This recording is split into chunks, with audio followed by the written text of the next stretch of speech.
Before we get into today's edition of Just the Truth, Mike Lindell sent me a note yesterday. He has a special for the 6-piece towel set, $25 when you use promo code Joey. Just go to mypillow.com, use promo code Joey. You'll get the $25 offer on the 6-piece towel set, and I promise you, these will be the most comfortable, the most absorbent towels that you own. mypillow.com, use promo code Joey, get the 6-piece towel set for just $25. Thanks for joining me in the PhD Weight Loss and Nutrition Studio. To lose weight for the last time, visit myphdweightloss.com. Welcome in to our continued coverage of the Republican National Convention 2024, live from Milwaukee, where Day 2's theme was Make America Safe Again. First, President Trump's two biggest primary rivals threw their support behind him last night in key speeches at the RNC in the Fiserv Forum in downtown Milwaukee. One of the key demographics for Democrats also may be unraveling. There's evidence that black supporters are moving over to the GOP and leaving the failed policies of the Biden administration behind. We have some coverage for you on that. Although the nomination of Donald Trump to be the 47th president of the U.S. has continued after an attempt to assassinate him last weekend, Secret Service's explanation for the security failure surrounding the attempt aren't adding up, according to many security experts and former Secret Service agents. We have Dan Bongino, who joined us yesterday. And Chad Connelly is the founder of Faith Wins and has traveled the country to speak to more than 82,000 pastors and faith leaders about the importance of pastoral leadership in the public arena. We visited with Chad at the RNC. And finally, South Carolina GOP Chairman Drew McKissick stopped by the broadcast booth to give us his perspective on what to expect to hear from Vice Presidential nominee J.D. Vance tonight and President Donald Trump tomorrow night, as we will be wrapping up the proceedings here in Milwaukee. I told you we'd be back. And ye shall know the truth, and the truth shall make you free. It's Joey Hudson. I wanted to name it the Joey Hudson bill, but, they don't allow you to put names on bills. But I wanted to call it the Joey Hudson bill because I know that one's been near and dear to you for a number of years. That's how it's done. Let your voice be heard. And the truth shall set you free. Here's Joey Hudson. Former President Trump's two biggest rivals threw their support behind him in key speeches at the Republican National Convention to a full house at the Fiserv Arena. Florida Governor Ron DeSantis and former South Carolina Governor Nikki Haley put their criticisms to the side and said that Mr. Trump is their choice. This was day 2, of course, of the convention. Their appearance was meant to convey unity, which has been part of the goal of this convention, and especially after Saturday's attempt on President Donald Trump's life. Nikki Haley, as you probably know, was not even expected to be in attendance this week, but was issued the invitation. The president has made no secret that he decided to invite Nikki Haley to speak to the group after the attempt on his life over the weekend. Also, of course, Governor Ron DeSantis had already been scheduled.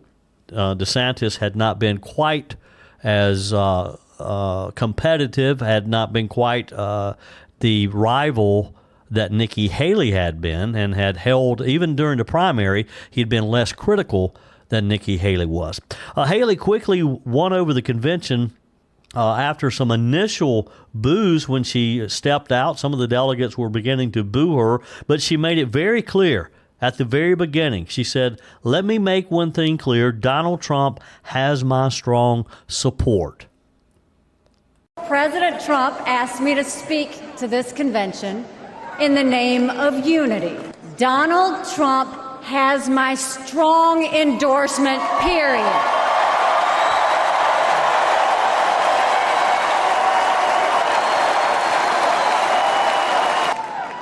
Our country is at a critical moment. We have a choice to make. For more than a year, I said a vote for Joe Biden is a vote for President Kamala Harris. After seeing the debate, everyone knows it's true. You don't have to agree with Trump 100% of the time to vote for him. I'm here tonight because we have a country to save. And a unified Republican Party is essential for saving her.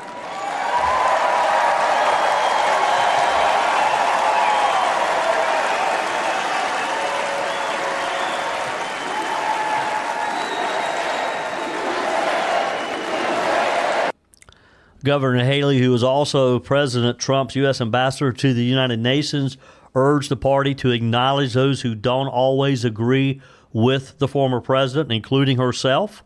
She said, we must not only be a unified party, we must expand our party. You know, she has been one back in the primary who talked about the new generation of leadership. And I believe that that's probably what Donald Trump had in mind when he chose Ohio Senator J.D. Vance to be his running mate. I think J.D. Vance represents that new generation of leadership that Nikki Haley spoke so much about back on the campaign trail. Ms. Haley said she's not always agreed with Mr. Trump. She said, but we have agreed more often than we have disagreed. Now, Governor DeSantis was once considered probably the biggest rival to Donald Trump's reelection bid. He earned insulting nicknames, as you know, from President Trump. Calling him Ron DeSanctimonious a number of times throughout the primary process. He fired fewer primary barbs at Mr. Trump than Ms. Haley did. He's far more conservative, ended his primary challenge much earlier. When he stepped onto the convention stage after Ms. Haley, he was greeted with a raucous applause, immediately called on the party to return Trump to the White House. He attacked Joe Biden as a ineffective, aging leader, just a figurehead and a tool for an imposing leftist agenda, he said. Mr. DeSantis said that Mr. Trump will reverse the damage, and he said we have a responsibility to make that happen. My fellow Republicans, let's send Joe Biden back to his basement and let's send Donald Trump back to the White House.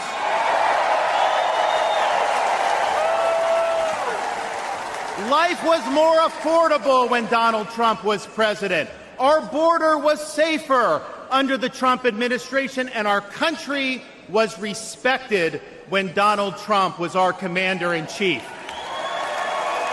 Joe Biden has failed this nation.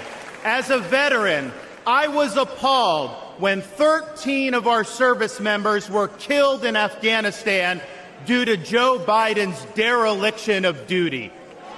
As a citizen, as a husband, and as a father, I am alarmed that the current president of the United States lacks the capability to discharge the duties of his office. Our enemies do not confine their designs to between 10 a.m. and 4 p.m. We need a commander-in-chief who can lead 24 hours a day and 7 days a week. America cannot afford 4 more years of a weekend at Bernie's presidency. But let's be honest here. Biden is just a figurehead. He's a tool for imposing a leftist agenda on the American people. They support open borders, allowing millions and millions of illegal aliens to pour into our country and to burden our communities, but just don't send any to Martha's Vineyard, then they get really upset.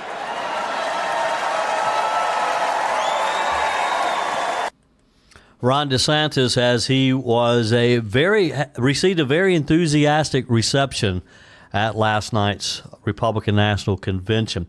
Was it my imagination, and I'd love to get your feedback on this, that President Trump was sort of cold looking during Nikki Haley's speech? He kind of had no emotion, but kind of lit up. He smiled more during Governor DeSantis's speech. Am I drawing more into that than there is? Is that my imagination, or did you happen to notice the same thing? Love to get your comments. Send me a quick text. Email me, joe@joeyhudson.com. You know, it's been an interesting journey for Ron DeSantis and for Donald Trump. They were tied in some early 2023 polling. DeSantis at one point leading him in New Hampshire, which, of course, is one of the key early states. DeSantis His prospects dimmed pretty quickly, though, as the campaign actually got underway and became heated at times between Trump again. Trump, one of his favorite nicknames was Ron DeSanctimonious. Trump pulled ahead of DeSantis, despite pumping all of his efforts and campaign cash into Iowa. DeSantis lost the January 15 caucus. I was there, watched it firsthand, placing a distant second to Donald Trump. And remember how Iowa, how Nikki Haley somehow parlayed Iowa into a win, even though she came in third. She viewed that as a win and continued the fight on to New Hampshire. Remember those days? Many said that Haley attracted Democrats who voted for her to keep Trump off the general election ballot. She also won over many never-Trump Republicans as well as independents. But again, I think her message is important. I think her message was well received, that today, starting now, we are a united GOP, and we have to get Donald Trump back in the White House come November. So forget our past and let's move forward. We're only looking to the future. Hope you'll join the conversation today. 864-477-JOEY, 864-477-5639. Send your comments to the Furman Ford text line. You can leave a quick voice message, and your emails are always welcome, joey@joeyhudson.com. Soon going to be 4 years ago that I started my journey with PhD weight loss and nutrition. I lost 30 pounds pretty quickly, I might add, and I've been able to maintain that for almost 4 years now. It'll be 4 years coming up in July. If this is the year that you have decided that you're going to get healthy, that you're going to lose that weight, that visceral fat that's so damaging around your waist, then now's the time to start. Let me encourage you to make that call today. 864-252-4925. Set up your initial consultation with PhD Weight Loss and Nutritionist. Boy, am I glad that I met Dr. Ashley Lucas 4 years ago, and that she got me on the right path to getting healthy. You're going to be able to do things that you may have thought you'd never be able to do again. Play with the kids, the grandkids, be able to hike and walk, and maybe play a full 18-round hole of golf and be able to do it and not get so winded. Because when you take that excess weight off, you're just going to feel better. You're going to be able to focus. You're going to be able to sleep better. Your overall health is just going to be improved. 864-252-4925. Call, set up your initial consultation. Find them online at myphdweightloss.com. PhD Weight Loss and Nutrition, the official partner of the Clemson Tigers. As you can imagine, there's still plenty of talk around Milwaukee about what happened in Pennsylvania on Saturday. People still just can't believe that President Donald Trump came within less than an inch of being assassinated. He, of course, has been seen each night here in the Fiserv Forum with a patch on his ear. We're told that there was damage to the ear. Not sure if there's going to have to be reconstructive surgery or what. I'm sure we will hear more about that in his Thursday acceptance of speech. But it's still top of mind. A couple of security issues here in Milwaukee. A person was arrested. A person had penetrated this security dome, this area that I don't know how you would do it based on how hard it is for me to get in, and I have media credentials. But they search my luggage, they scan my luggage. It takes me, I have to allow some extra time to get in here, even though we're coming in at 4:30 in the morning. The Secret Service's explanation for the security failure surrounding the assassination attempt against President Trump just aren't adding up. And many security experts, former Secret Service agents, agree. Emerging details as we get more information, and this will continue. We'll be getting, they'll be dribbling out information in the coming weeks and months. I happened to have the chance to talk to Representative Marjorie Taylor Greene yesterday, Representative Michael Waltz from Florida, both on the House Oversight Committee. They both said that there will be a July 13th committee set up and that the U.S. House of Representatives will investigate the Secret Service to get to the bottom of how this happened. But as we learn more of the details, we learn the answers to many of the key questions of what responsibilities were delegated to what agencies. A lot of police agencies involved, and that's how these events are. If you've ever been to one, you know that security, yes, it's pretty much driven by Secret Service, but they rely on a lot of local police, a lot of sheriff's departments, state police departments, and that's what we're seeing here in Milwaukee. There are thousands of police officers here, and all the states are represented. But as we are hearing from Secret Service Director Kimberly Cheadle, and as she confirmed in an interview with ABC News, that Secret Service agents were inside the building the shooter fired from, though nobody was stationed on top, it just drives me insane. How does that happen? It's bad enough that this building, which, yes, granted, it was outside of the security perimeter that had been established. It's bad enough, though, that someone was able to get on top of that building and take a shot at Donald Trump. It's even worse to know that Secret Service agents were beneath him inside of that building. My colleague Mike Gallagher and I were able to catch up with Dan Bongino yesterday. And as you know, Dan Bongino, a very popular talk show host, but he's a former Secret Service agent. Dan Bongino knows the protection of a president like anyone else, no one else. He has that expertise. And Dan told Mike Gallagher, I'm going to share part of the conversation with you, that this was a classic case of total failure on the Secret Service protection of President Donald Trump. Government, as you know, you've been covering it your entire career, is the only entity where they fail at the one job they had, trying to keep the guy alive. No one takes responsibility. No one's to blame. Matter of fact, everybody's praised for the wonderful job. And I'm going to tell you, this is the question you and everyone in the audience needs to be asking right now. If we had to sum it up in one little nugget, you could fit in a nutshell. Why the hell was the president, former president, even allowed on stage if they knew there was a threat that they couldn't locate and they knew 26 minutes in advance? Why was he even on the stage? Period. It's they train out to 1,000 yards, the counter sniper team, because a really effective sniper is good from 500 to 1,000 yards. What's your excuse? I don't understand. Where were the drones? Where was the aerial surveillance? Where was the perimeter surveillance? Why was he even on stage? All right, so let me cut to the chase with a guy who knows this way more than most people. You got more knowledge of this in your pinky than any of us do. Was this intentional? Was this incompetence? Is it a combination of both?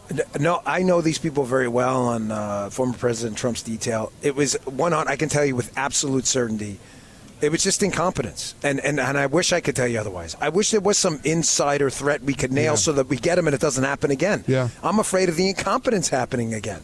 This is like, why did Mike Gallagher show up late for his radio show? It's live every single day. Yeah. I don't have a good reason. He just slept late. That's all I can tell you. I wish I had a better excuse. So what do we do going forward? I noticed yesterday Trump entered the arena surrounded by men that looked like right out of the Incredible Hulk. Looked like 1980s WWE. It looked like you. It looked like a bunch of Dan Bonginos around Trump. Well, hey, he might need you. But I mean, is this a DI? Is this a failure? Is this a DEI product? That's part of it. It's not the whole thing. There's a training issue. There's a staffing issue. There's a budget issue. There's a manpower issue. There's a leadership issue. And it's not just one thing. But it is simple with regard to the site. I mean, the larger Secret Service problems are a lot of issues. With regards to the site, why was he on stage 26 minutes out? We got a threat. We can't find him. Okay, keep the president in the holding room until you figure it out. And he's right, isn't he? How in the world did they know that there was a threat and they let Donald Trump go out on that stage? Former Secret Service agent Anthony Cangalasi told the Daily Caller News Foundation, quote, let's just say the local law enforcement officers and the Secret Service agree that it's just not safe to keep someone up there for a couple hours, because that was the explanation, was that the slope of the roof was unsafe for the Secret Service agent. Well, what about the safety of the President of the United States, whom they are tasked with protecting? He said, then the question is, well, how do we maintain its integrity otherwise? It's not like you just throw your hands up and say, we can't do that. Well, that's exactly what they did. That's what this Biden Secret Service agency, somebody made that call that they were going to be in the building underneath, and this young man was able to get up on top of it and take a clear shot at the former president. Connelly said that there's no justifiable reason for failing to cover the roof, suggesting that they should have found solutions like putting another platform up or getting an officer on a lift. There's all kind of ways that they could have done this. It makes absolutely no sense. And I hope Representative Marjorie Taylor Greene and Representative Michael Waltz, who's told me firsthand that they were going to insist on an investigation, I hope they do it. Whether you're replacing a broken appliance or maybe you're just upgrading, you're totally remodeling the kitchen, when it's time to get those new appliances, when you're ready for them, you don't want to have to wait weeks or even months to get started using them, right? Well, that's not the case when you shop with my friends at Discounted Appliance Warehouse. With over 11,000 square feet and 1,500 appliances at any given time, you can buy today and use today quite often. I'm talking about shopping with my friends at Discounted Appliance Warehouse in Pickens. It's worth the short drive over to Pickens.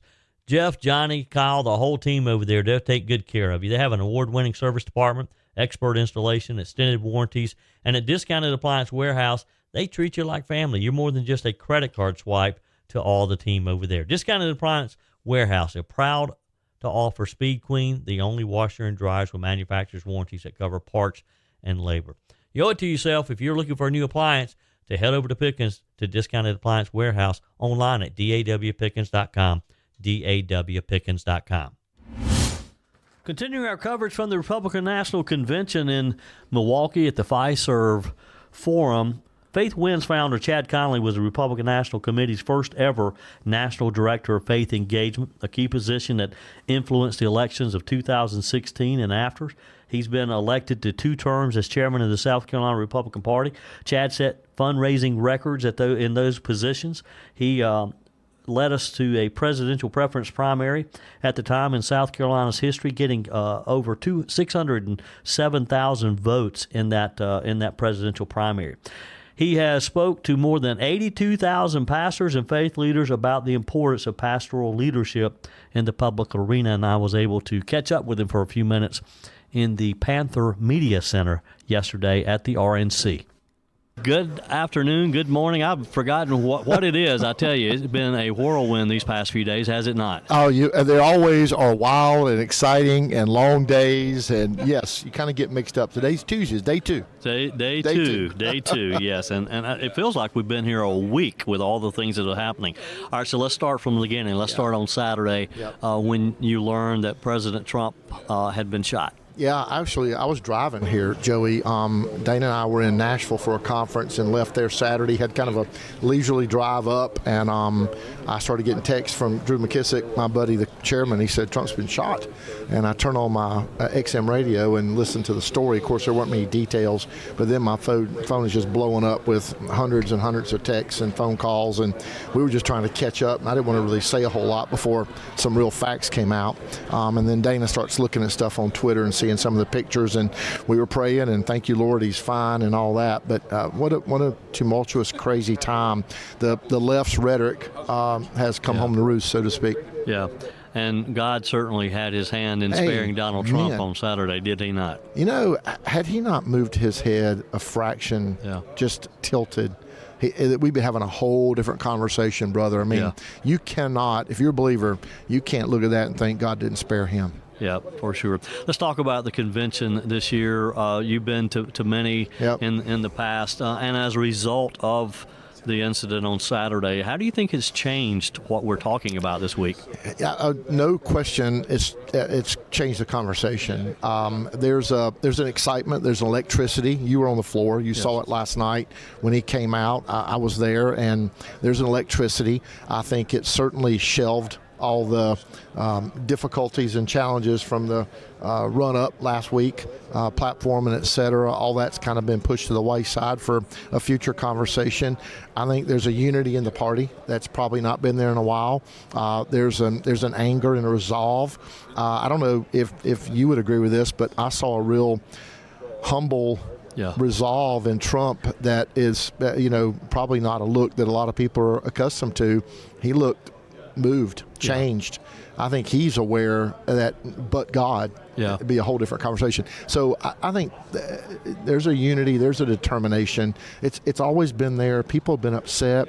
Our Uber driver today, I mean, people are coming our way that you wouldn't have thought would have been with us. And I think it was one of those historical moments. We're all going to talk about where were you when the Challenger exploded, and where were you on 9/11? Where were you when Trump almost got assassinated? Exactly. It's going to be one of those conversations. Exactly. I think it's, and the sense that I've had here, just in talking with people from around the country, there's been some self-reflection and thinking how quickly life can change. Amen. President Trump said he changed his speech. Yeah. And he has a unique opportunity, Joey, to bring the country together.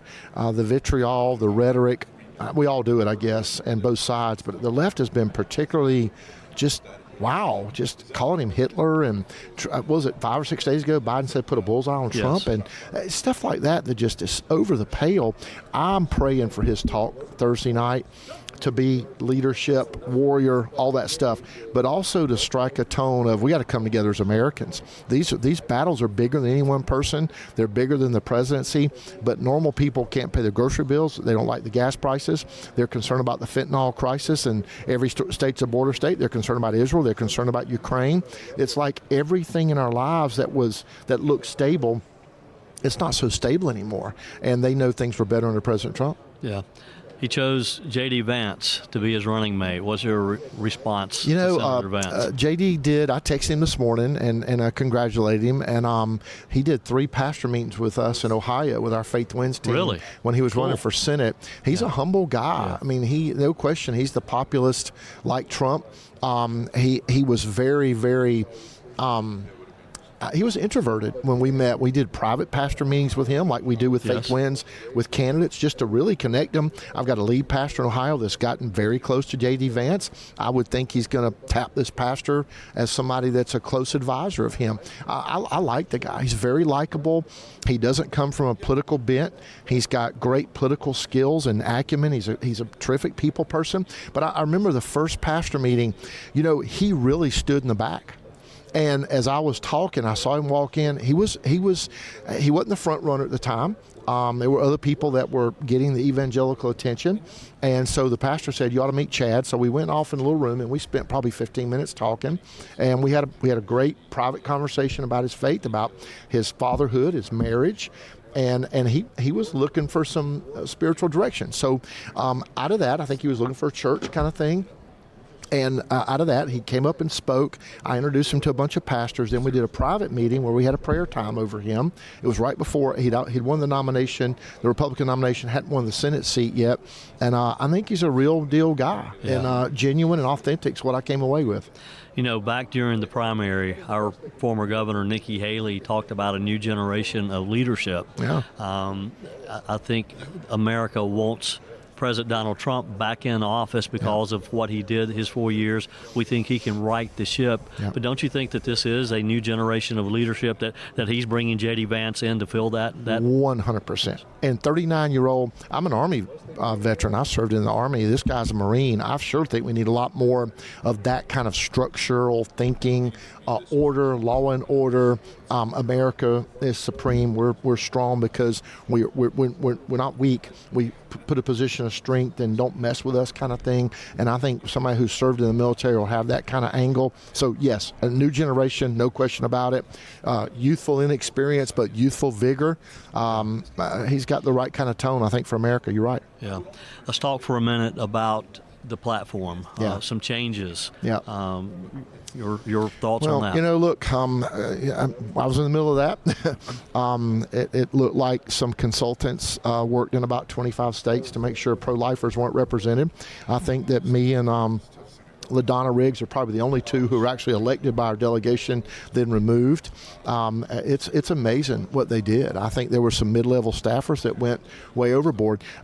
Evangelicals aren't going to be happy with it. Yeah. I've told many people in the Trump campaign for months, let the president write a campaign statement, and I think that's kind of what they did. It's not going to be a traditional platform. It's not one we look at as a platform. I think the abbreviation, the shorter version, is going to be more readable. I think people like that, but not not having definitions in a traditional sense is going to be a curveball. I think you're going to see a reset in the pro-life movement, where our folks come back together, the Tony Perkins, the Marjorie Dennis-Felslers, the Lila Roses, the Penny Nances, the Ralph Reeds, and have conversations about how we go back and no question, Dobbs changed the game. Roe v. Wade's been a 50-year point of prayer. It's my whole adult life. We've sought to do that.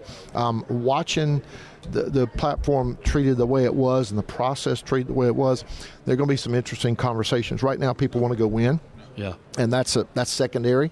But I think it's not going to change a lot of people's hearts about what's got to happen. They don't want Biden's policies. Yeah. What I want people to do, I want our consultants on our side not to take this for granted.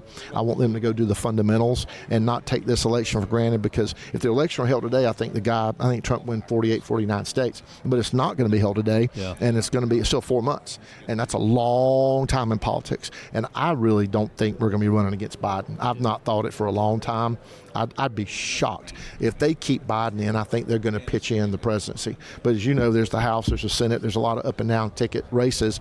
I think they're going to make a replacement. If they make a replacement, this is a whole different ballgame. We've got a real race going on. So who is the replacement? What did you do with Kamala Harris? I told some D.C. press the other day, I'm going to enjoy watching them get out of this box they built. They built this box trying to pander to identity politics. Yes. They created this mess, and I'm going to enjoy watching them get out of it. I don't know what they're going to do. I don't know. They got to tie her in because of the money. And boy, I'm going to buy the popcorn. I'm going to buy specialty popcorn to watch J.D. Vance take the bark off of Kamala Harris in the debate. I think that'll be entertainment, because she's clearly just not that sharp. And but I don't see how they keep Biden. I don't know what they do. I don't know how they do it. I know that their process is a little more flexible than ours in the past, so I think they're going to change him out. I don't know how they're going to do it. It's going to be fun to watch. It's going to be fun to watch, brother. Yeah. Chad Connelly, always a pleasure. Appreciate what you do, and we'll catch up back in South Carolina. Thanks, Joey. Appreciate you, brother. God bless you, man. Hope you'll join the conversation today. 864-477-JOEY, 864-477-5639. Send your comments to the Furman Ford text line. You can leave a quick voice message, and your emails are always welcome, joey@joeyhudson.com. Speaking of the Furman Ford text line, it's never been more important to support locally run businesses owned by people who actually live here in the upstate. Let me take a minute to talk with you about our friends at Furman Ford. If you're looking for a new vehicle, maybe a great pre-owned vehicle, one you could trust, or maybe you're looking to order that special vehicle. Either way, if you want a new one, a brand new one, or a pre-owned that you can trust, the folks at Furman Ford, they're there to help you. Their name is on the sign because their name is on the line, because every single transaction is important to them. Jim Furman, Matthew Furman. They do business the right way. When you stop by, when you give them a call, or maybe when you just send them a quick email, you're always going to have access to a member of the Furman Ford family. And by the way, they also offer great service, and you're not going to have to wait weeks and weeks to get it done. And you do not have had to purchase your vehicle at Furman Ford. Doesn't even have to be a Ford. They service all makes and models. Visit my friends at Furman Ford online at furmanford.com, furmanford.com. Of course, we're still at the Republican National Committee here in the Fiserv Forum in downtown Milwaukee. It's been quite a week, and there's still more to come. J.D. Vance speaks tonight. He accepts the nomination for the vice presidential part of the ticket, of the Donald Trump ticket. Donald Trump, of course, will accept the nomination for the third time as the GOP candidate tomorrow evening. I had a chance yesterday to sit down with South Carolina Republican Party Chairman Drew McKissick and just get an idea of what the South Carolina delegation has been doing this week here in Milwaukee, and what he thinks, what expectations he has of both Senator Vance's speech tonight and President Donald Trump's speech tomorrow night. Here's my conversation earlier with Drew McKissick. Joining me here in the media center, Drew McKissick, chairman of the South Carolina Republican Party. Welcome. What a busy week, and we're just kind of really getting started. Absolutely. Unfortunately, I've actually been here for a week and a half, so I'm almost ready to go home at this point. It's been busy. It's been very very energetic, as you can imagine, since the events of this past weekend. Give me your 30,000-foot view of how you think things have gone so far. Of course, a lot to discuss. As you said, you were here last week before we had the event on Saturday. Right. How's that changed how the convention has unfolded? Well, I think, people saw a candidate who literally took a bullet for the campaign and then got up ready to fight.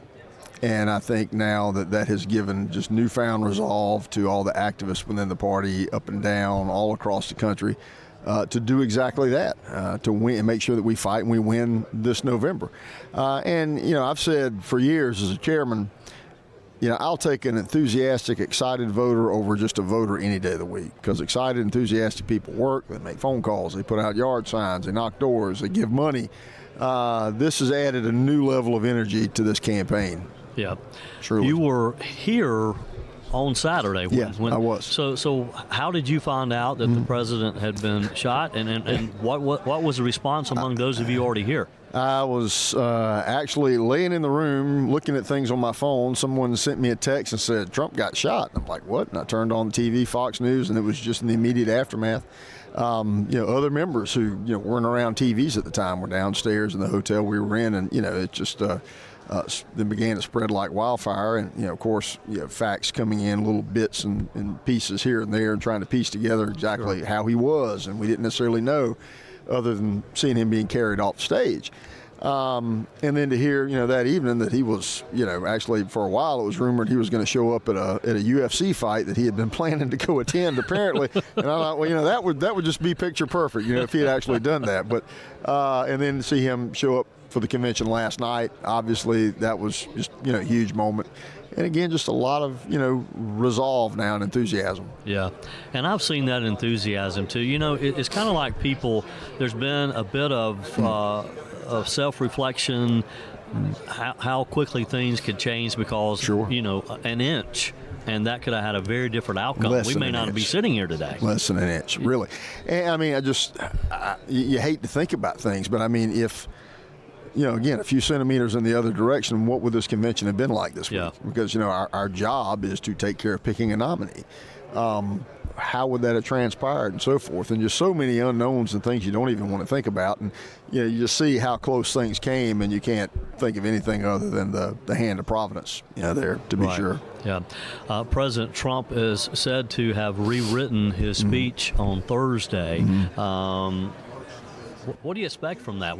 And when he talks about that he's rewritten it, what are we going to see in Donald Trump on Thursday? That's a good question, but he's famous for rewriting things up to the last minute, so he's always a very spur of the moment individual candidate, and I would even say, when in his show business career, so to speak, and there's an element of showmanship and show business in his instincts, obviously his political instincts, just with holding off until yesterday afternoon on a name of a potential nominee for vice president.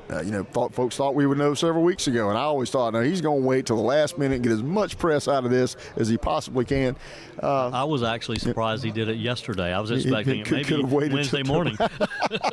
Exactly. Yeah. So it doesn't surprise me that he's still looking over comments and thoughts, and I'm sure he's a human being. We're all human beings. There's a great amount of self-reflection that you get into after coming so close to death. Yep. J.D. Vance, what are your thoughts on him as being our vice presidential nominee? I think it's not surprising in the sense that, Vance is definitely an advocate for the type of, economic thoughts and so forth that the president has. I think he'll be a great advocate for that. He's been a great advocate for those type of policies and positions. It doesn't surprise me that Trump would want someone who could essentially help double down on the messaging along those lines. So that, again, does not surprise me. And, someone who, you don't know what element of this figures into a pick, but that the candidate is comfortable with himself personally. And there's a lot of that goes into it too. Yeah. We have some folks from South Carolina, Senator Tim Scott, sure, former Governor Nikki Haley, and others. Do you see them being playing a role in a future Trump administration? It's quite possible. We have a very, very deep bench as a Republican Party. This morning, Governor Glenn Youngkin of Virginia came and spoke to our delegation for breakfast. Tomorrow morning, Tim Scott's coming to speak. And we had, Vivek Ramaswamy came by yesterday morning, or afternoon rather. Again, not surprising that you would see names like that get bandied about. A lot of great talent, a lot of folks who can fill a lot of different roles, and he's got quite the buffet to pick from. Let's put it that way. Yeah. What are your expectations as far as the enthusiasm factor? You and I have talked many times about having an enthusiastic voter going into November.